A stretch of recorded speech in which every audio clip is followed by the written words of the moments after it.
नमस्कार दोस्तों, मैं संदीप शर्मा आपका हार्दिक स्वागत करता हूं। दोस्तों, आज हमारा टॉपिक चल रहा है भारत का भौतिक भूगोल और भारत के भौतिक भूगोल में हम भारत के भौतिक विभाजनों के संदर्भ में चर्चा कर रहे हैं। भारत के अगर हम राजपत्र के आधार पर बात करें तो भारत को कई भौतिक भागों में विभाजित किया जाता है, जिसमें सबसे पहले हम बात करेंगे उत्तरी पर्वतीय प्रदेश के बारे में, जिसे हम किसके नाम से जानते हैं? हिमालय के नाम से जानते हैं। दूसरा जो भाग आता है दोस्तों, ये आता है हमारा कौन सा? प्रायद्वीपीय भाग, जिसको हम प्रायद्वीपीय पठार भी कहते हैं। दूसरा है हमारा प्रायद्वीपीय पठार। तीसरा भाग आता है दोस्तों, जब भी पर्वत एवं पठार के मध्य का जो भी क्षेत्र होगा, वो क्षेत्र पठार एवं पर्वतों से निकलने वाली नदियां यहां पर अवसादों का जमाव करेंगी, जिसके परिणाम स्वरूप किसका निर्माण होगा? मैदान का निर्माण होगा। तो ये तीसरा भाग आ जाता है हमारा विशाल मैदान। यह विशाल मैदान उत्तर भारत के मैदान एवं मरुस्थलीय क्षेत्र में विभाजित है। फिर हम बात करेंगे किसके संदर्भ में? चौथा, हम यहां पर तटवर्ती मैदानों के संदर्भ में बात करेंगे। किसके संदर्भ में बात करेंगे? चौथा, हम तटवर्ती मैदानों के संदर्भ में बात करेंगे। और पांचवा, हम किसके संदर्भ में बात करेंगे दोस्तों? हम बात करेंगे द्वीप समूह के रूप में। किसके रूप में? द्वीप समूह के रूप में। अगर देखा जाए तो बंगाल की खाड़ी में अंडमान निकोबार द्वीप समूह है और अरब सागर में लक्षद्वीप समूह है। तो इसके संदर्भ में हम बात करेंगे। दोस्तों, आज हमारा टॉपिक है उत्तरी पर्वतीय प्रदेश। सबसे पहले हम समझेंगे ये उत्तरी पर्वतीय प्रदेश क्या है, जिसे हम हिमालय के नाम से जानते हैं। तो दोस्तों, सबसे पहले शुरुआत करते हैं कि हुआ क्या कि अगर आज से हम देखें 7 करोड़ वर्ष पूर्व, तो यहां पर कुछ भी नहीं हुआ करता था। इयोसीन काल की हम चर्चा कर रहे हैं। दोस्तों, अगर अब हम देखें तो ये जो प्रायद्वीपीय प्लेट जिसको हम कहते हैं, जिसे हम भारतीय प्लेट कहते हैं, इंडो ऑस्ट्रेलियन प्लेट भी कहते हैं, ये गोंडवाना लैंड से पृथक होकर के आई थी और ये उत्तर में यूरेशियन प्लेट से आकर के टकराई थी, जिसके परिणाम स्वरूप एक नवीन वलित पर्वत श्रृंखला का जन्म हुआ, जिसका नाम था हिमालय। तो ये उत्तर में जो संरचना मिलती है, जो चापाकार संरचना मिलती है, इसी को हम किस नाम से जानते हैं? इसी को दोस्तों हम हिमालय के नाम से जानते हैं। तो मैं कह सकता हूं कि यह भारत के उत्तरी भाग में स्थित पश्चिम से पूर्व तक एक चाप के रूप में विस्तृत प्रदेश है, जिसको हम किस नाम से जानते हैं? हिमालय के नाम से जानते हैं। सबसे महत्वपूर्ण बात, अगर हम भारत के संदर्भ में बात करें कि यह भारत में कितने क्षेत्रफल में विस्तृत है, तो हम कहेंगे कि भाई ये जो भाग है, ये भारत में लगभग 5 लाख वर्ग किलोमीटर क्षेत्रफल में विस्तृत है। कितने क्षेत्र में विस्तृत है? 5 लाख वर्ग किलोमीटर के क्षेत्र में विस्तृत है। इस संपूर्ण प्रदेश को हम किस नाम से जानते हैं दोस्तों? इसे हम हिमालय के नाम से जानते हैं। अगर हम इसकी पश्चिम से पूर्व लंबाई की बात करें, कहां से? हम इसकी अगर पश्चिम से पूर्व अगर हम लंबाई की बात करते हैं, तो दोस्तों यहां पर याद रखिएगा कि यह पश्चिम से पूर्व दोस्तों 2400 किलोमीटर लंबा है। कितना लंबा है दोस्तों? लगभग 2400 किलोमीटर लंबा है। दोस्तों, यह नवीन वलित पर्वत तंत्र है। नवीन वलित पर्वत तंत्र है मतलब हमें यह समझना है सबसे पहले कि यह वलित पर्वत क्या होता है, तब हम समझ पाएंगे कि यह नवीन वलित पर्वत कैसे हुआ। दोस्तों, यहां पर वलित पर्वत को समझने के लिए हमें पता होना चाहिए कि जब दो प्लेटों में अभिसरण बल कार्य करता है, तो दो प्लेट जब एक दूसरे की ओर बल कार्य करता है, जिसे हम अभिसरण बल कहते हैं, जिसे हम कन्वर्जेंस कहते हैं, कन्वर्जेंस फोर्स कहते हैं, जब यह कार्य करता है तो इस प्लेट में क्या पैदा होता है? वलन पैदा होता है। इस वलन के परिणाम स्वरूप जिन पर्वतों का निर्माण होता है, उसे हम वलित पर्वत कहते हैं। क्या कहते हैं? वलित पर्वत कहते हैं। अब बात आती है कि यह वलित पर्वत जो है 2 प्रकार के होते हैं। एक तो कौन सा? नवीन वलित पर्वत। एक तो हम कहते हैं कौन सा? नवीन वलित पर्वत। और एक कह देते हैं दोस्तों प्राचीन वलित पर्वत। जैसे हम बात करते हैं किसके बारे में, अरावली के बारे में बात करते हैं, तो अरावली हमारा हो गया प्राचीन वलित पर्वत। और अगर हम हिमालय के बारे में बात करते हैं तो हम बात करेंगे नवीन वलित पर्वत तंत्र। कि नवीन वलित पर्वत तंत्र क्या है, कि वे पर्वत जिनमें ये प्लेट विवर्तन की प्रक्रिया यानी कि कन्वर्जेंस या अभिसरण बल आज भी कार्यरत है, अर्थात वो आज भी ऊपर उठ रहा है। ऐसे पर्वत किसके अंतर्गत आते हैं, नवीन वलित पर्वत के अंतर्गत आते हैं।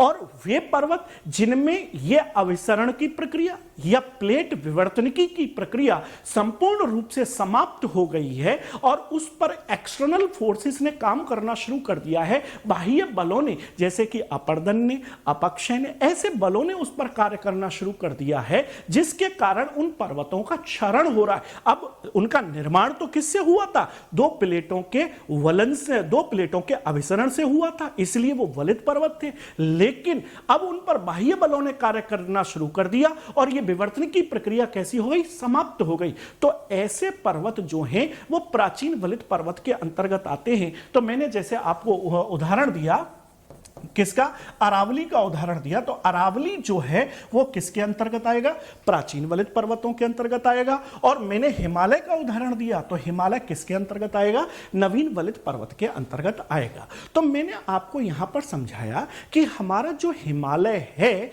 ये नवीन वलित पर्वत तंत्र है। कैसा पर्वत तंत्र है, नवीन वलित पर्वत तंत्र है, क्योंकि इसका निर्माण जो है दो प्लेटों के अभिसरण से हुआ है। किससे हुआ है दोस्तों, दो प्लेटों के अभिसरण से हुआ है। क्लियर हुआ, क्योंकि यहां पर जो यूरेशियन प्लेट, उत्तर में जो यूरेशियन प्लेट थी और नीचे से आने वाली जो ये प्रायद्वीपीय प्लेट, जिसको हम भारतीय प्लेट या इंडो ऑस्ट्रेलियन प्लेट का हिस्सा मानते हैं, ये दोनों जब आपस में टकराई, ये जब दोनों आपस में टकराई तो इन दोनों के मध्य में जो टेथिस सागर था उसमें जमे हुए अवसादों के वलन के परिणाम स्वरूप इस पर्वत तंत्र का निर्माण हुआ, इस हिमालय का निर्माण हुआ। दोस्तों, अगर मैं यूं कहूं कि अगर इसको देखा जाए तो आज से 7 करोड़ वर्ष पूर्व यहां पर कुछ भी नहीं था। 7 करोड़ वर्ष का पूर्व का मतलब मैं यूं कह सकता हूं 6.5 से 7 करोड़ वर्ष, यानी कि मैं कह सकता हूं इयोसीन काल की। किसकी बात कर सकता हूं, इयोसीन काल में यहां पर क्या था, टेथिस सागर था और कुछ भी नहीं था। लेकिन जब जैसे ही ओलिगोसीन काल आता है, मायोसीन काल आता है, प्लायोसीन काल आता है, तो इस दौरान जो है ये हमारी इंडो ऑस्ट्रेलियन प्लेट टूट करके गोंडवाना लैंड से पृथक होकर के आती है और धीरे धीरे कहां पर, यूरेशियन प्लेट से आकर के टकराती है, जिसके परिणाम स्वरूप अलग 3 चरणों में हिमालय का निर्माण हुआ। तो हिमालय का जो निर्माण है हम किस रूप में मानते हैं, हम 3 चरणों के रूप में मानते हैं। जैसे हम कहें कि प्रथम चरण, कितने चरण, पहला बात कह दूं मैं, यह आ गया हमारा प्रथम चरण, दूसरा हमारा द्वितीय चरण, द्वितीय चरण, द्वितीय चरण, तीसरी हम बात करेंगे किसके बारे में, तृतीय चरण के बारे में। किसके बारे में, तृतीय चरण के बारे में बात करेंगे। दोस्तों, कि हिमालय का निर्माण कितने चरणों में संपन्न हुआ है, सबसे पहले हमें याद रखना है 3 चरणों में। इयोसीन काल में कुछ नहीं था, टेथिस सागर था, लेकिन पहला चरण जब आता है तो काल आ जाता है कौन सा, ओलिगोसीन काल आ जाता है। कौन सा काल आ जाता है दोस्तों, ओलिगोसीन, ओलिगोसीन काल आ जाता है। क्लियर हुआ। जब दूसरे चरण की हम चर्चा करते हैं दोस्तों तो मायोसीन काल आ जाता है। कौन सा आ जाता है, मायोसीन काल आ जाता है। और तीसरे चरण की बात हम जब करते हैं तो याद रखिए प्लायोसीन काल आ जाता है। क्या आ जाता है, प्लायोसीन। क्लियर हुआ। तो ये जो हिमालय का उत्थान हुआ है ये 3 चरणों में हुआ है। प्रथम चरण ओलिगोसीन, द्वितीय चरण मायोसीन और तृतीय चरण प्लायोसीन। अब सबसे पहले हम बात करेंगे कि प्रथम चरण में हिमालय के कौन से भाग का जन्म होता है, कौन सा हिमालय बाहर निकल करके आता है। तो याद रखिए दोस्तों कि यहां पर हमें याद यहां पर यह रखना है पहले ही बात में कि ओलिगोसीन काल में महान हिमालय, कौन सा, एक तो महान हिमालय और दूसरा अगर मैं कहूं कि दूसरा ट्रांस हिमालय, कौन सा हिमालय? ट्रांस, जिसे हम तिब्बत हिमालय के नाम से भी जानते हैं, ट्रांस हिमालय का जन्म हो जाता है। कब हो जाता है दोस्तों? ओलिगोसीन काल में। जब हम बात करते हैं किसके संदर्भ में? मायोसीन काल के संदर्भ में, तो दोस्तों यहां पर याद रखिए कि मायोसीन काल में यहां पर दूसरा हिमालय का दूसरा उत्थान होता है। कौन सा उत्थान होता है दोस्तों? हिमालय का दूसरा उत्थान होता है कि दूसरे उत्थान के परिणाम स्वरूप जो ये हमारा महान हिमालय है, इसके दक्षिण में एक समानांतर रूप से एक और पर्वत श्रृंखला का जन्म होता है कि जिसे हम लघु हिमालय के नाम से जानते हैं। किस नाम से जानते हैं दोस्तों? लघु हिमालय, जिसे हम मध्य हिमालय के नाम से भी जानते हैं। किस हिमालय के नाम से जानते हैं? इसे हम मध्य हिमालय के नाम से भी दोस्तों जानते हैं। तो मध्य हिमालय का जन्म होता है। तीसरा जब उत्थान होता है तो तीसरे उत्थान में हिमालय का अंतिम चरण होता है, जिसमें प्लायोसीन काल में तीसरा उत्थान होता है, जिसमें बाहरी हिमालय या मैं कहूं शिवालिक हिमालय का जन्म होता है। किसका जन्म होता है? शिवालिक हिमालय का जन्म होता है। तो सबसे पहले हमें यह पता होना चाहिए कि हिमालय का जन्म जो है, कौन कौन से हिमालय का जन्म कौन कौन से काल में हुआ। तो यहां पर मैंने कहा कि हिमालय का जो उत्थान है वो 3 चरणों में संपन्न हुआ। प्रथम चरण ओलिगोसीन काल में, जिसमें महान हिमालय एवं ट्रांस हिमालय का निर्माण हुआ। दूसरा द्वितीय चरण, जिसमें मायोसीन काल में, कि इसमें महान हिमालय के दक्षिण में समानांतर रूप से मध्य हिमालय या लघु हिमालय का जन्म होता है। और तृतीय उत्थान में या तृतीय चरण में प्लायोसीन काल में शिवालिक हिमालय का जन्म होता है। दोस्तों यहां पर हमें यह याद रखना है, कभी कभी यहां पर यह बातें एग्जाम में पूछ ली जाती हैं कि कौन सा हिमालय कब जन्म होता है। क्लियर हुआ? अब दूसरी नेक्स्ट बात देखी जाए कि ये जो हमारा है दोस्तों हिमालय है, इसका ये कैसा है? ये आकृति में कैसा है? अगर आप देख रहे हो तो यह आकृति में चापाकार है। कैसा है? चापाकार है, यानी कि अर्धवृत्ताकार जैसा दिखाई पड़ता है। इसका एक भाग, मैं यूं कहूं कि इसका जो अवतल भाग है, जिसे हम कॉनकेव कहते हैं, यह अवतल भाग तो किसकी ओर हो गया? यह तिब्बत की ओर हो गया। किसकी ओर हो गया? ये तिब्बत की ओर हो गया। और इसका जो ये उत्तल भाग है, जिसे हम कॉन्वेक्स पार्ट कहते हैं, ये किधर की ओर हो गया? ये भारत की ओर हो गया दोस्तों। किधर की ओर हो गया? ये भारत की ओर हो गया। तो हम कह सकते हैं कि हिमालय क्या है? कि हिमालय भारत के उत्तर में स्थित नवीन वलित पर्वत तंत्र है, जो कि भारत के लगभग 5 लाख वर्ग किलोमीटर क्षेत्र में विस्तृत है। चापाकार आकृति में पश्चिम से पूर्व स्थित है, जिसकी लंबाई पश्चिम से पूर्व लगभग 2400 किलोमीटर है, जिसका कॉनकेव यानी कि अवतल भाग जो है वो तिब्बत की ओर है, और कॉन्वेक्स भाग यानी कि उत्तल भाग भारत की ओर है। हिमालय का उत्थान 3 चरणों में हुआ। पहला चरण हम कहेंगे ओलिगोसीन काल में, जिसमें महान हिमालय या ट्रांस हिमालय के नाम से ट्रांस हिमालय का उत्थान होता है। द्वितीय चरण मायोसीन काल में, जिसमें मध्य हिमालय का उत्थान होता है। और तृतीय चरण प्लायोसीन काल में, जिसमें शिवालिक हिमालय या बाह्य हिमालय का उत्थान होता है। कई बार पूछ लिया जाता है कि हिमालय का अंतिम उत्थान किस काल में हुआ, तो हम कह सकते हैं कि प्लायोसीन काल में हिमालय का अंतिम उत्थान होता है। दोस्तों यहां पर याद रखने योग्य बात है, चूंकि ये जो हमारी भारतीय प्लेट है, जिसे हम इंडो ऑस्ट्रेलियन प्लेट कहते हैं, एवं उत्तर में जो यूरेशियन प्लेट है, ये आज भी ये सक्रिय है। ये कैसी है? ये आज भी सक्रिय है। इसका मतलब कहा जा सकता है कि ये जो हिमालय है, ये विवर्तनिकी ढंग से विवर्तनिकी रूप से कैसा है? आज भी सक्रिय है। इसका मतलब क्या हुआ? कि आज भी अभिसरण बल कार्य कर रहा है, यानी कि इंच बाई इंच हिमालय जो है आज भी ऊपर उठ रहा है। क्लियर हुआ? यही कारण है। क्यों? क्योंकि भारतीय प्लेट जो है वो कैसी है, वो आज भी सक्रिय है। और यही कारण है कि विश्व का ये जो हिमालय है ये विश्व का सबसे ऊंचा पर्वत तंत्र है। कैसा है? सबसे ऊंचा पर्वत तंत्र है। इसीलिए यहां विश्व के जितने भी अल्पाइन हिमनद हैं, यानी कि सबसे ऊंचे जो हिमनद हैं, वो हमारे हिमालय में ही मिलते हैं दोस्तों। तो हमें यह याद रखना है कि हिमालय में ही मिलते हैं ऊंचे हिमनद। इसीलिए हम आज ये याद रखिएगा कि हिमालय आज भी विवर्तनिकी ढंग से सक्रिय है, अर्थात हिमालय का आज भी उत्थान हो रहा है। और यही कारण है कि हिमालय विश्व का सबसे ऊंचा पर्वत तंत्र है। विश्व की सबसे ऊंची पर्वत चोटी माउंट एवरेस्ट हिमालय में ही पाई जाती है। जितने भी ऊंचे हिमनद हैं, अल्पाइन हिमनद, वो हिमालय में ही पाए जाते हैं दोस्तों।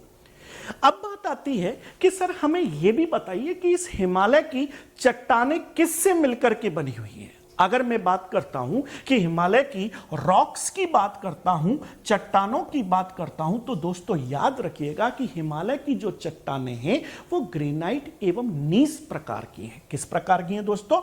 ग्रेनाइट व नीस प्रकार की हैं। क्लियर हुआ? तो चट्टानें कैसी है? ग्रेनाइट एवं नीस प्रकार की हैं। प्रश्न उठता है कि मैं आगे भी अभी जब महान हिमालय कराऊंगा और इनको आगे भी बताऊंगा तो मैं बताऊंगा कि प्रश्न ये उठता है कि सर ये हिमालय का उत्थान तो हमें समझ में आ गया, लेकिन हिमालय का कौन सा भाग आज भी ऊपर उठ रहा है? तो हमें याद रखना है कि जो महान हिमालय है, वृहद हिमालय जिसको हम कहते हैं, महान हिमालय का एक पार्ट वृहद हिमालय, वो आज भी विवर्तनिकी ढंग से सक्रिय है, अर्थात प्रभावित है, और इसीलिए वो भाग सबसे ऊंचा उठ रहा है। अब बात करते हैं हम किसके संदर्भ में दोस्तों? अब हम बात करेंगे हिमालय के वर्गीकरण के संदर्भ में या हिमालय के विभाजन के संदर्भ में। दोस्तों जब हम बात करते हैं किसके बारे में? हिमालय के विभाजन के संदर्भ में। किसके संदर्भ में? हिमालय के विभाजन के संदर्भ में। तो दोस्तों याद रखिएगा कि हिमालय को हम दो प्रकार से विभाजित करते हैं। कितने प्रकार से विभाजित करते हैं? 2 प्रकार से विभाजित करते हैं।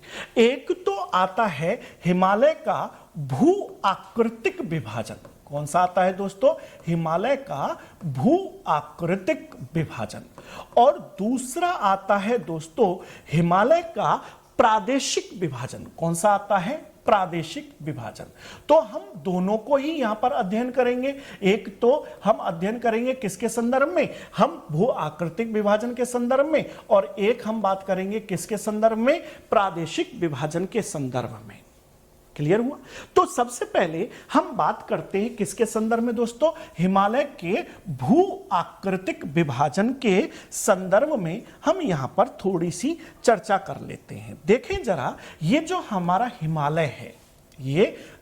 हिमालय है, इसको भू आकृतिक रूप से हम कितने भागों में विभाजित करते हैं? हिमालय को भू आकृतिक रूप से हम कितने भागों में विभाजित करते हैं? तो दोस्तों देखिए कि अलग अलग किताबों में हिमालय का जो विभाजन है वो अलग अलग प्रकार से दिया गया है, लेकिन हिमालय के विभाजन को सरल बनाने के लिए हम थोड़ा सा इसमें कार्य करते हैं कि हम हिमालय को भू आकृतिक रूप से 3 भागों में विभाजित करते हैं। कितने भागों में विभाजित करते हैं? 3 भागों में।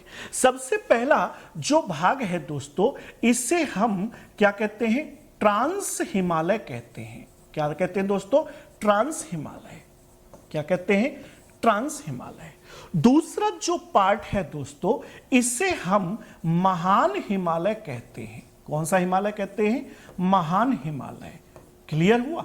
और तीसरा जो भाग है भूआकृतिक विभाजन के तौर पर, उसे हम कहते हैं पूर्वांचल हिमालय। कौन सा हिमालय कहते हैं? पूर्वांचल हिमालय कहते हैं। तो सबसे पहले हम यहां पर देखें कि जो ये महान हिमालय है, जिसको हम मुख्य हिमालय भी हम कह रहे हैं, ये मुख्य हिमालय है कौन सा? और ये इसी मुख्य हिमालय को अगेन हम 3 भागों में भी विभाजित करते हैं। इसी मुख्य हिमालय को अगेन पुनः हम 3 भागों में विभाजित करते हैं, जिसमें सबसे पहला भाग आ जाता है वृहद हिमालय, दूसरा भाग आ जाता है हमारा मध्य या लघु हिमालय, और तीसरा भाग आ जाता है दोस्तों बाहरी या शिवालिक हिमालय। क्या आ जाता है? बाहरी या शिवालिक हिमालय। क्लियर होगा? यह हमारा हिमालय का भू आकृतिक विभाजन है, जिसमें हिमालय को हमने 3 भागों में विभाजित किया, ट्रांस हिमालय, मुख्य हिमालय और पूर्वांचल हिमालय। मुख्य हिमालय को 3 भागों में विभाजित किया, वृहद हिमालय, लघु हिमालय एवं शिवालिक हिमालय। आज इस वीडियो में हम चर्चा करेंगे किसके संदर्भ में? ट्रांस हिमालय के संदर्भ में चर्चा करेंगे दोस्तों। तो सबसे पहले हम बात शुरू करते हैं किसके बारे में? ट्रांस हिमालय के बारे में, और इसे थोड़ा सा हम विस्तार से समझने की कोशिश करेंगे कि आखिर ये ट्रांस हिमालय है क्या। तो शुरू करें दोस्तों। नेक्स्ट हमारा कौन सा टॉपिक है? हमारा टॉपिक है दोस्तों ट्रांस हिमालय, जिसे हम तिब्बत हिमालय के नाम से जानते हैं। जिसे हम किस नाम से जानते हैं? जिसे हम तिब्बत हिमालय के नाम से भी जानते हैं। तिब्बत हिमालय के नाम से भी जानते हैं। जरा हम मानचित्र से देखें कि आखिर ये ट्रांस हिमालय या तिब्बत हिमालय है क्या। दोस्तों ये देखिए, ये हमारा मानचित्र है भारत का। ये हमारा क्या है? भारत का मानचित्र है। देखिए, हिमालय का जो सबसे उत्तरी भाग है दोस्तों, हिमालय का जो सबसे, हिमालय पर्वत तंत्र का जो सबसे उत्तरी भाग है, उसे हम ट्रांस हिमालय या तिब्बत हिमालय के नाम से जानते हैं। दोस्तों 1906 से पहले इस ट्रांस हिमालय के बारे में कोई व्याख्या नहीं की गई थी। एक अंग्रेज अफसर थे जिनका नाम था स्वैन हेडन। उन्होंने 1906 में सबसे पहले इस ट्रांस हिमालय की व्याख्या की और बताया कि यह भारत के लद्दाख, जम्मू कश्मीर एवं तिब्बत के भाग में स्थित क्षेत्र है, जो कि हिमालय के सबसे उत्तर है। और इसकी लंबाई जो है वो लगभग कितनी है? 1000 किलोमीटर है। तो स्वैन हेडन ने 1906 में सबसे पहले ट्रांस हिमालय की व्याख्या की और बताया कि हिमालय का सबसे उत्तरी भाग ट्रांस हिमालय है, जिसका विस्तार जम्मू कश्मीर, लद्दाख से लेकर के तिब्बत तक है, और इसकी लंबाई लगभग 1000 किलोमीटर है। अब इसकी विशेषता क्या है? इसकी विशेषता है दोस्तों कि देखिए कि मैंने कहा कि ये हमारा क्या है, कि देखिए मैंने कहा कि ये हमारा क्या है, कि दोस्तों ये हमारा हिमालयी भाग है। ये हमारा क्या है? ये हमारा हिमालयी भाग है। क्लियर? और हिमालय का जो सबसे उत्तरी श्रृंखला है, इसी को क्या कहा गया? इसी को ट्रांस या तिब्बत हिमालय कहा गया। तो मैं यहां पर लिख सकता हूं कि ट्रांस हिमालय या तिब्बत हिमालय क्या है, कि सबसे पहले मैं लिख सकता हूं कि हिमालय पर्वत तंत्र का सबसे उत्तरी भाग, सबसे उत्तरी भाग। दूसरी बात मैंने आपको बताया कि 1906 से पहले तो इस भाग को कोई जानता ही नहीं था, इसके बारे में किसी ने कोई व्याख्या नहीं की। तो सबसे पहले तो मैं यूं कह सकता हूं कि 1906 में स्वैन हेडन, किसने? स्वैन हेडन ने इस ट्रांस हिमालय की, स्वैन हेडन ने इसकी व्याख्या की, स्वैन हेडन ने इसकी व्याख्या की। और क्या बताया अपनी व्याख्या में? कि इन्होंने बताया कि भाई ये हिमालय का सबसे उत्तरी पर्वतीय भाग तो है, लेकिन कहां से? कि इसका जो विस्तार है वो कहां से कहां तक है? जम्मू एंड कश्मीर से लेकर के लद्दाख व तिब्बत तक इसका विस्तार है। कहां तक विस्तार है? जम्मू कश्मीर लद्दाख से लेकर के तिब्बत तक इसका विस्तार है। और इन्होंने और बताया कि इसकी लंबाई, बाद में जब इसका अध्ययन किया गया तो पता लगा कि इसकी जो वास्तविक जो लंबाई है ये ट्रांस हिमालय की, वो लगभग कितनी है? वो लगभग 1000 किलोमीटर है west to east, west to east यानी कि पश्चिम से पूर्व। अब इसकी विशेषता क्या है दोस्तों?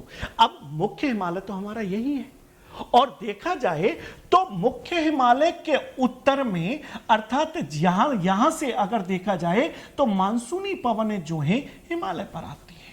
अब मानसूनी पवनों का ये इसका हिमालय का दक्षिणी भाग तो कैसा हो गया? वृष्टि क्षेत्र हो गया, और इसका उत्तरी भाग कैसा हो गया? वृष्टि छाया क्षेत्र हो गया। तो मैं कह सकता हूं कि ये जो ट्रांस हिमालय है ये मुख्य हिमालय का, किसका? मुख्य हिमालय का, मुख्य हिमालय का वृष्टि छाया क्षेत्र है। क्या है? वृष्टि छाया क्षेत्र है। क्या है दोस्तों? वृष्टि छाया क्षेत्र है।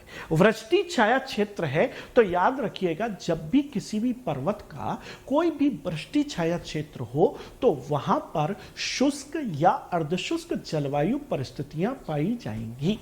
क्लियर हुआ? जैसे हम अरावली की बात करते हैं तो अरावली के पश्चिम में, अरावली का पश्चिमी भाग क्या है? वृष्टि छाया प्रदेश है। तो कैसा है? शुष्क एवं अर्धशुष्क जलवायु परिस्थितियां वहां पर मिलती हैं। इसी प्रकार से जब हम प्रायद्वीपीय भारत पे पश्चिमी घाट पढ़ेंगे तो हम कहेंगे कि ये प्रायद्वीपीय भारत का ये जो पश्चिमी घाट है कि मानसूनी पवनें तो यहां से प्रवेश कर रही है, लेकिन ये भाला भाग, इसका जो पूर्वी ढाल है, ये कैसा होगा? ये वृष्टि छाया क्षेत्र होगा। अर्थात जलवायु परिस्थितियां कैसी होंगी? यहां पर अशुष्क या अर्धशुष्क प्रकार की होंगी, अर्धशुष्क प्रकार की जलवायु परिस्थितियां होंगी। अब डिपेंड करता है कि वो जलवायु परिस्थितियां शुष्क एवं अर्धशुष्क किस प्रकार की हैं, शीतल प्रकार की हैं या उष्ण प्रकार की हैं। अगर शीतल प्रकार की है तो आप जाइए अक्षांशों में कि अगर टेम्परेट जोन आ रही है, शीतोष्ण कटिबंध आ रहा है और ऊंचाई एल्टीट्यूड आ रहा है, तो स्वाभाविक सी बात है वो परिस्थितियां कैसी होंगी? शीतल प्रकार की होंगी। और अगर उष्ण कटिबंध है तो वो जलवायु परिस्थितियां कैसी होंगी? वो उष्ण जलवायु परिस्थितियां होंगी। जैसे हम बात करते हैं अरावली की तो उष्ण जलवायु परिस्थितियां पाई जाती हैं। हम बात करते हैं पश्चिमी घाट के पूर्वी ढाल की तो यहां पर उष्ण जलवायु परिस्थितियां पाई जाती हैं, तो उष्ण अर्धशुष्क जलवायु परिस्थितियां मिलेंगी। जब हम बात करते हैं मुख्य हिमालय के उत्तरी भाग की तो हम बात करेंगे किसके संदर्भ में? कि यहां पर वृष्टि छाया क्षेत्र तो है लेकिन अर्धशुष्क एवं शुष्क प्रकार की जलवायु परिस्थितियां पाई जाएंगी। यानी कि मैं यूं कह सकता हूं कि अर्थात अतः यहां शीतल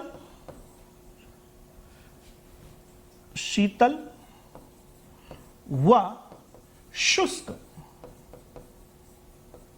प्रकार की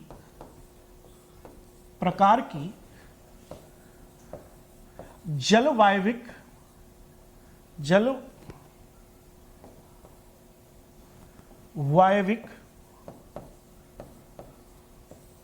परिस्थितियां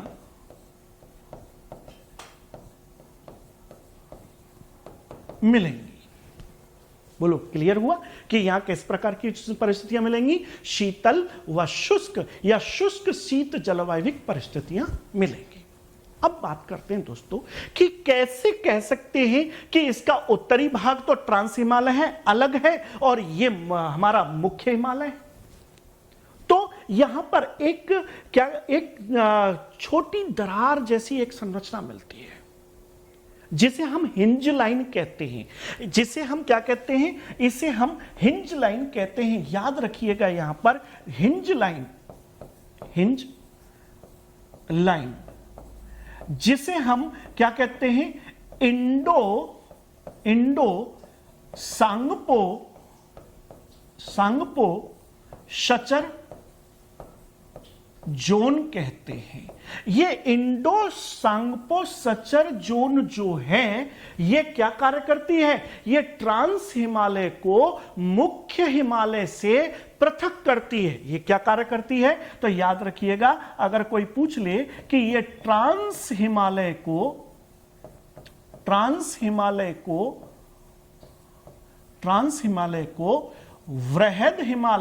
वृहद या मुख्य हिमालय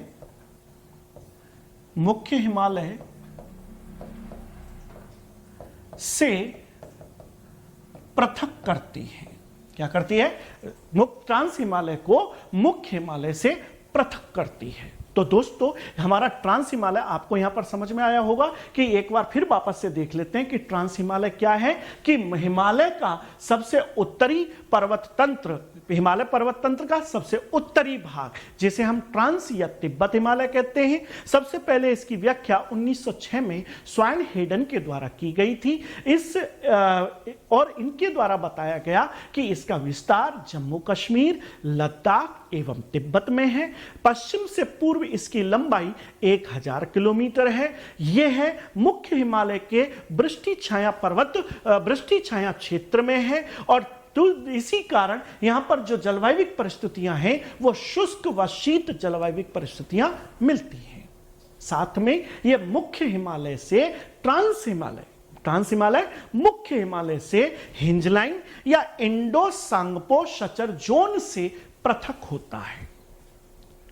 क्लियर हुआ? तो ट्रांस हिमालय की विशेषता समझ में आई। अब बात आती है कि साहब ये ट्रांस हिमालय में कौन कौन से पर्वत आते हैं। तो इसके बारे में अगर हम चर्चा करें तो हमें ट्रांस हिमालय का विभाजन देखना पड़ेगा। क्या देखना पड़ेगा दोस्तों?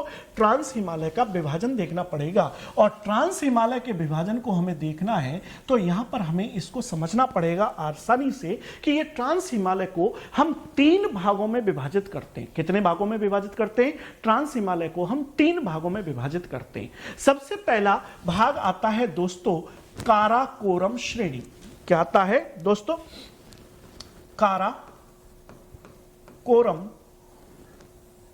श्रेणी। दूसरा भाग आता है दोस्तों जिसे हम लद्दाख श्रेणी के नाम से भी जानते हैं। किस नाम से जानते हैं? लद्दाख श्रेणी के नाम से भी जानते हैं। और तीसरा जो भाग आता है दोस्तों इसे हम जास्कर श्रेणी के नाम से भी जानते हैं। किस नाम से जानते हैं? जास्कर श्रेणी के नाम से भी जानते हैं। क्लियर?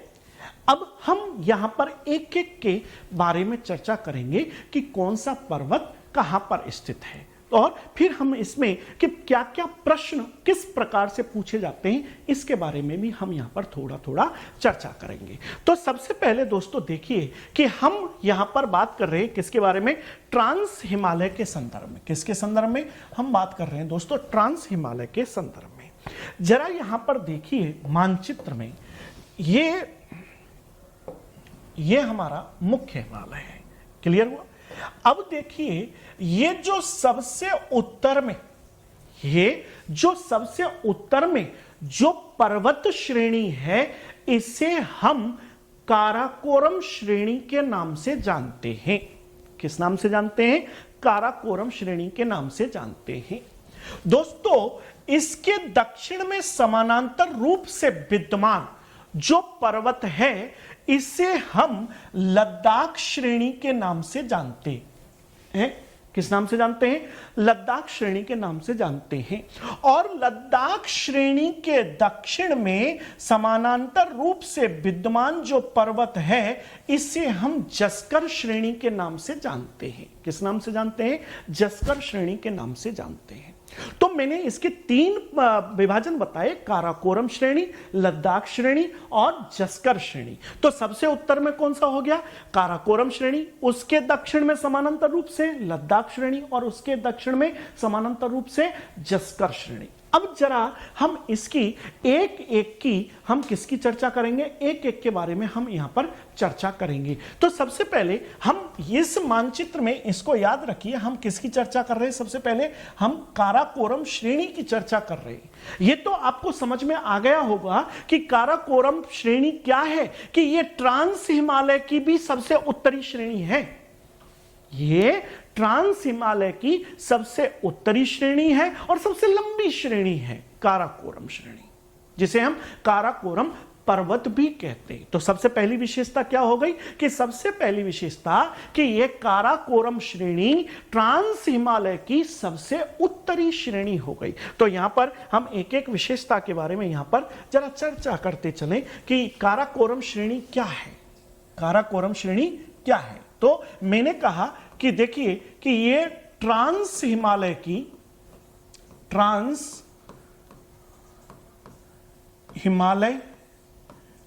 की सबसे उत्तरी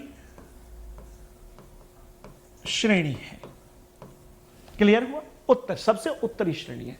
अब इसे हम किस नाम से जानते हैं, इसका एक स्पेसिफिक नाम है, इसे मध्य एशिया की रीढ़ की हड्डी भी कहते हैं, या इसे उच्च एशिया की रीढ़ भी कहते हैं। क्या कहते हैं दोस्तों, इसे मध्य एशिया की रीढ़ की हड्डी भी कहते हैं, और इसे क्या कहते हैं, दक्षिणी एशिया या उच्च एशिया की रीढ़ भी कहते हैं। तो यहां पर मैं लिख देता हूं कि इसे क्या कह देते हैं, इसे उच्च एशिया की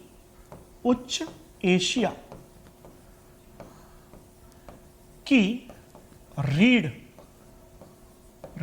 backbone of high Asia.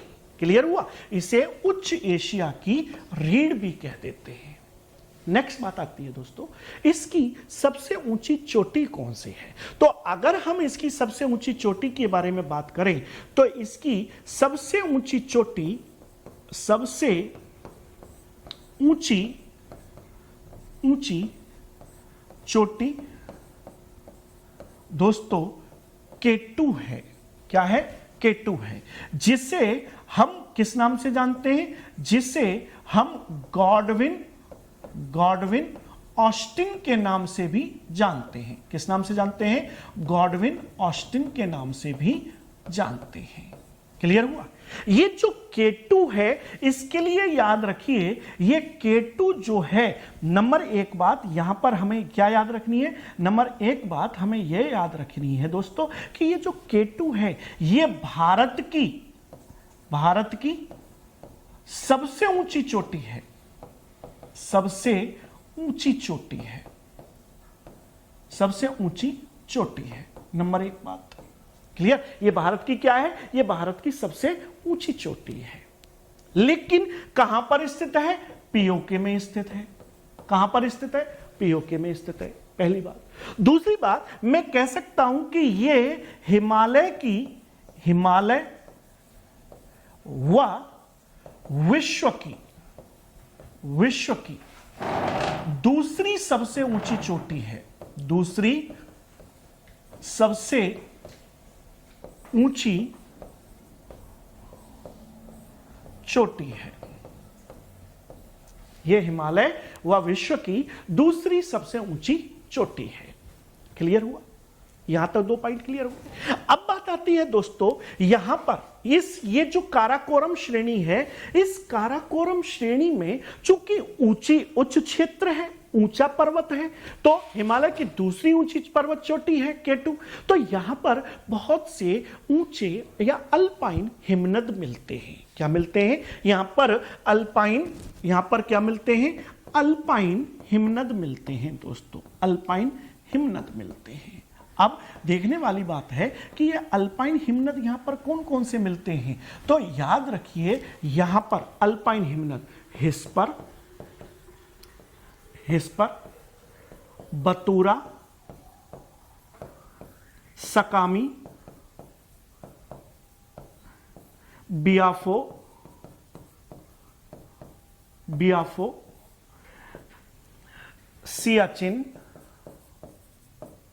Siachen इत्यादि, ये यहां पर हिमनद मिलते हैं। ये क्या है, ये यहां पर अल्पाइन हिमनद हैं दोस्तों। क्या है? ये अल्पाइन हिमनद है। अब यहीं से एक प्रश्न पूछ लिया गया आरएएस मेंस 2016 में। अब प्रश्न कैसे पूछा जाता है, पहले मैं थ्योरी बताता हूं फिर प्रश्न बताऊंगा। दोस्तों, ये जो सियाचिन हिमनद है, ये जो सियाचिन हिमनद है, ये याद रखिए ये नुब्रा वैली में स्थित है, नुब्रा घाटी में स्थित है। कौन सी घाटी में स्थित है दोस्तों? नुब्रा घाटी में स्थित है। ये विश्व की सबसे ऊंची युद्ध भूमि भी है। क्या है? ये विश्व की सबसे ऊंची युद्ध भूमि भी है। और यहां से, इस नुब्रा घाटी से ही एक सिंधु की सहायक नदी निकलती है, जिसे हम नुब्रा नदी के नाम से जानते हैं। किस नाम से जानते हैं? नुब्रा नदी के नाम से जानते हैं। दोस्तों, आरएएस 2016 में मेंस में सीधा 2 मार्कर्स में एक प्रश्न पूछ लिया, और प्रश्न क्या पूछा था कि ये नुब्रा घाटी पे लिखना था। अब नुब्रा घाटी क्या है कि मैं कह सकता हूं कि नुब्रा घाटी काराकोरम हिमालय में स्थित घाटी। क्या है? काराकोरम हिमालय में स्थित घाटी, जहां सियाचिन हिमनद स्थित है, जो कि विश्व की सबसे ऊंची युद्ध भूमि है, एवं सिंधु की सहायक नदी नुब्रा नदी का उद्गम होता है। सिंपल प्रश्न पूछ लिया। तो दोस्तों, इस प्रकार से आरएएस में मेंस में क्वेश्चन पूछ लिए जाते हैं, और जो मैं आपको जो विशेषताएं बता रहा हूं, इसमें से ही सीधा प्रश्न पूछ लिया जाता है आरएएस प्री में। क्लियर हुआ? तो प्रश्न कैसे पूछा जाता है, तो बताइए जरा। काराकोरम श्रेणी समझ में आया कि काराकोरम श्रेणी क्या है? कि ट्रांस हिमालय की सबसे उत्तर की श्रेणी है, जिसे उच्च एशिया की रीढ़ कहते हैं। यह है इसकी सबसे ऊंची चोटी केटू, जिसे गॉडविन ऑस्टिन के नाम से जाना जाता है। यह विश्व की एवं हिमालय की दूसरी सबसे ऊंची चोटी है। पाक अधिकृत कश्मीर में स्थित चोटी है, जो भारत की सबसे ऊंची चोटी भी कही जाती है। इसमें कई सारे अल्पाइन हिमनद मिलते हैं, जैसे हिस्पर, बतूरा, सकामी, बियाफो, सियाचिन। सियाचिन हिमनद नुब्रा घाटी में स्थित है, जो कि विश्व की सबसे ऊंची युद्ध भूमि भी है। यहीं से सिंधु की सहायक नदी, कौन सी? नुब्रा नदी का उद्गम होता है। दोस्तों, अब बात करेंगे हम किसके संदर्भ में? अब बात करेंगे हम लद्दाख श्रेणी के संदर्भ में। किसके संदर्भ में बात करेंगे? अब हम बात करेंगे लद्दाख श्रेणी के संदर्भ में। दोस्तों, जरा देखें मानचित्र में कि लद्दाख श्रेणी कौन सी है। कि काराकोरम श्रेणी के दक्षिण में समानांतर रूप से विद्यमान जो पर्वत श्रेणी है, इसी को हम किस नाम से जानते हैं? इसी को हम लद्दाख श्रेणी के नाम से जानते हैं। किस नाम से जानते हैं? लद्दाख श्रेणी के नाम से जानते हैं। दूसरी इसकी विशेषता है कि इसमें एक ऊंची चोटी भी है, जिसे हम माउंट राकापोशी भी कहते हैं। क्या कहते हैं दोस्तों? माउंट राकापोशी भी कहते हैं। माउंट राकापोशी।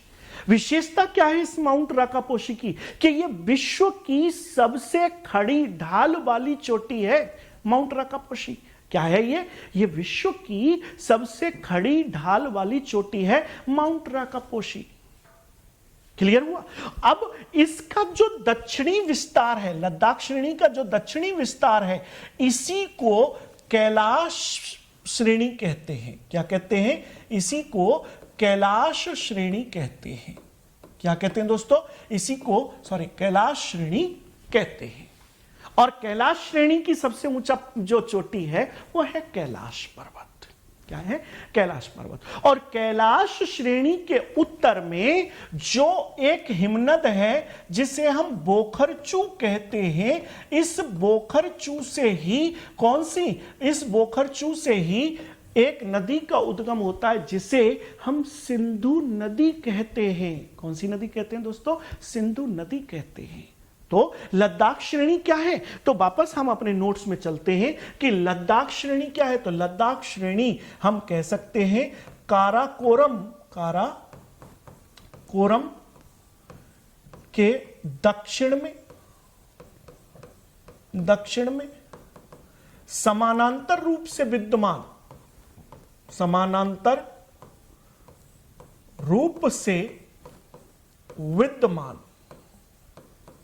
श्रेणी। नंबर एक बात। नंबर दूसरी बात, सबसे ऊंची चोटी कौन सी है? तो मैं लिख दूं यहां पर ऊंची चोटी ऊंची चोटी माउंट राकापोशी है। क्या है? माउंट राकापोशी है दोस्तों। और माउंट राकापोशी की विशेषता क्या है? यह विश्व की सबसे खड़ी ढाल वाली चोटी है। कैसी है? यह विश्व की सबसे खड़ी ढाल वाली चोटी है माउंट राकापोशी। और इसका लद्दाख श्रेणी का दक्षिणी विस्तार क्या कहलाता है? कैलाश श्रेणी कहलाता है। क्या कहलाता है? कैलाश श्रेणी कहलाता है, जिसकी सबसे ऊंचा पर्वत जो है वो है कैलाश पर्वत। और मैंने बताया कि कैलाश पर्वत के उत्तर में जो हिमनद है बोखरचू हिमनद, यहीं से सिंधु नदी का उद्गम भी होता है। क्लियर हुआ? अब दोस्तों यहीं पर एक प्रश्न और आरपीएससी ने पूछ लिया गया। उससे पहले मैं थ्योरी बताऊंगा, फिर वापस हम प्रश्न पर आएंगे कि देखो दोस्तों कि ये जो आप यहां पर देख रहे हैं कि सबसे उत्तर में हमारा काराकोरम पर्वत था और इसके दक्षिण में समानांतर रूप से लद्दाख श्रेणी थी। ये जो काराकोरम पर्वत और लद्दाख श्रेणी के बीच में जो ये पठार है, जिसे जो अंतः पर्वतीय पठार है, इसी पठार को क्या कहते हैं? लद्दाख का पठार कहते हैं। क्या कहते हैं दोस्तों? लद्दाख का पठार कहते हैं। याद रखिएगा कि यह भारत का सबसे ऊंचा अंतः पर्वतीय पठार है, जिसकी ऊंचाई लगभग 4800 मीटर है। कितनी है? लगभग 4800 मीटर है। यह भारत का सबसे ऊंचा अंतः पर्वतीय पठार है, विशेषता है इसकी। अब चूंकि लद्दाख श्रेणी और काराकोरम श्रेणी के मध्य में स्थित है, तो स्वाभाविक सी बात है वृष्टि छाया प्रदेश तो हो ही गया। कैसा हो गया ये कैसा हो गया? ये वृष्टि छाया प्रदेश तो वैसे भी हो गया। और वृष्टि छाया प्रदेश होने के कारण यहां पर जो जलवायविक परिस्थितियां मिलती हैं वो कैसी मिलती हैं? शुष्क व शीत जलवायविक परिस्थितियां मिलती हैं। कैसी मिलती हैं? शुष्क व शीत जलवायविक परिस्थितियां मिलती हैं। दोस्तों यहां पर एक बात और मैं समझा देता हूं। ये जो शुष्क व शीत जलवायविक परिस्थितियां हैं, इसलिए यह भारत का ठंडा मरुस्थल है। यहां पर कुछ खारे पानी की कुछ लवणीय झील भी मिलती हैं। कैसी झील मिलती हैं? कुछ लवणीय झील भी मिलती हैं। अब लवणीय झील कौन सी मिलती हैं दोस्तों? जैसे मैं बात करूं पैगोंग सो, सुमीरीरी, ये कैसी हैं? ये यहां पर मिलने वाली, इस लद्दाख के पठार में मिलने वाली लवणीय झील है। क्लियर हुआ? अब लद्दाख के पठार 2 मार्कर्स में दे दिया गया। क्या लिखोगे आप? कि सिंपल कि पहली बात तो आप बताओगे कि इसकी अवस्थिति क्या है, तो आप कहोगे कि लद्दाख श्रेणी एवं काराकोरम श्रेणी के मध्य स्थित अंतः पर्वतीय पठार है, जिसकी ऊंचाई 4800 मीटर है। यह भारत का सबसे ऊंचा अंतः पर्वतीय पठार है। नंबर 1 बात। दूसरा, वृष्टि छाया प्रदेश होने के कारण जलवायविक परिस्थितियां शुष्क व शीत मिलती हैं। तीसरा, यहां पर मिलने वाली लवणीय झील कौन सी है? पैगोंग सो व सुमीरीरी है। कौन सी है? पैगोंग सो व सुमीरीरी है। दोस्तों आपने देखा होगा पैगोंग सो झील को, अगर नहीं देखा हो तो मैं दिखा सकता हूं यहां बैठे बैठे। ऐसा मेरे अंदर जादू है कि अगर आपने देखा हो, आंख बंद कीजिए और जरा सोचिए कि आपने एक फिल्म आई थी आमिर खान की, जिसका नाम था, क्या नाम था, जिसमें ये 3 हीरो थे, सरमन जोशी, आमिर खान, क्या नाम था भाई? 3 इडियट। हाँ, 3 इडियट में जब आमिर खान और वो करीना कपूर लास्ट में जो एक झील के किनारे मिलते हैं, जो वहां पर कुछ करते हैं, वो झील जो है वहां पर वो कहता है कि नाक नहीं अड़ती, राइट? वो झील जो उसमें दिख रही है वही पैगोंग सो झील है। कौन सी झील है? वही पैगोंग सो झील है। तो दोस्तों ये हमारे लद्दाख के पठार की विशेषताएं हैं और सीधा प्रश्न आरएस मेंस में पूछ लिया जाता है। अब बात करूंगा किसके बारे में? अब बात करूंगा कि लद्दाख श्रेणी के दक्षिण में क्या है? जस्कर श्रेणी है। जस्कर श्रेणी दोस्तों, ये जस्कर श्रेणी का एक भाग ट्रांस हिमालय और एक भाग मुख्य हिमालय है। क्लियर हुआ? ये बस हमें याद रखना है कि लद्दाख श्रेणी एवं जस्कर श्रेणी के मध्य से होकर के ही कौन सी नदी निकलती है? सिंधु नदी निकलती है। और जस्कर श्रेणी की सबसे ऊंची चोटी कौन सी है दोस्तों? नंगा पर्वत। कौन सी है? नंगा पर्वत। तो जस्कर श्रेणी की सबसे ऊंची चोटी कौन सी हो गई दोस्तों? जस्कर श्रेणी की सबसे ऊंची चोटी नंगा पर्वत हो गई। कौन सी हो गई दोस्तों? जस्कर श्रेणी की नंगा पर्वत। क्लियर? नंगा पर्वत। तो दोस्तों ये आज हमने जो टॉपिक किया है ये किया है हिमालय, एवं हिमालय के साथ साथ हमने बात की है किसके संदर्भ में? ट्रांस या तिब्बत हिमालय के संदर्भ में। तो दोस्तों नेक्स्ट हम बात करेंगे मुख्य हिमालय के संदर्भ में। तो आज के लिए मैं आपसे विदा चाहता हूं। धन्यवाद।